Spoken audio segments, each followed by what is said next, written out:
Owning property personally or a corporation is a question that we've been getting a lot lately.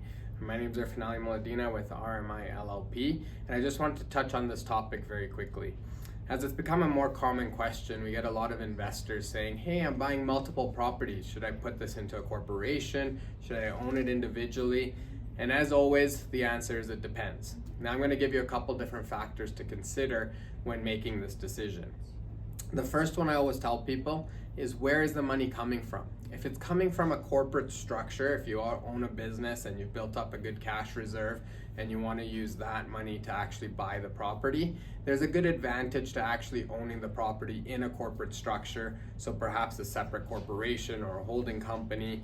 And the reason for that is because if you had to take that money personally, you're going to pay some personal tax on that, which would reduce the cash reserve that you're going to have available to actually purchase the property.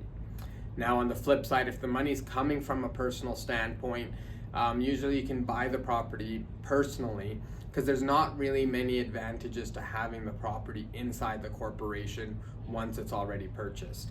Because the income is passive in nature, and we are talking about passive income on long-term rentals here, then the income does get taxed at a higher rate initially in a corporation. And when you claim that money personally, then you end up getting a refund in the corporation because you end up paying the personal taxes.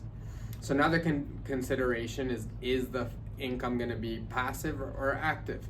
So for example, short-term rentals, there's a bit of an advantage again through the corporation because you can take advantage of things like the small business rates of an active corporation business. So something else to consider. And lastly, the big one you want to look at is potential financing and liability. So if you are building something that's maybe multi-family, you're building a 8-unit complex or a big apartment building, many times it's easier to finance those from a commercial financing standpoint, which typically would be better in a corporation in order to actually secure that financing.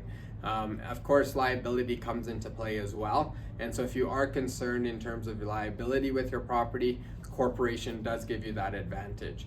But overall, there are very many different factors to consider. And so feel free to always reach out to us if you want to discuss this further. Thank you. It's our Finale with RMI.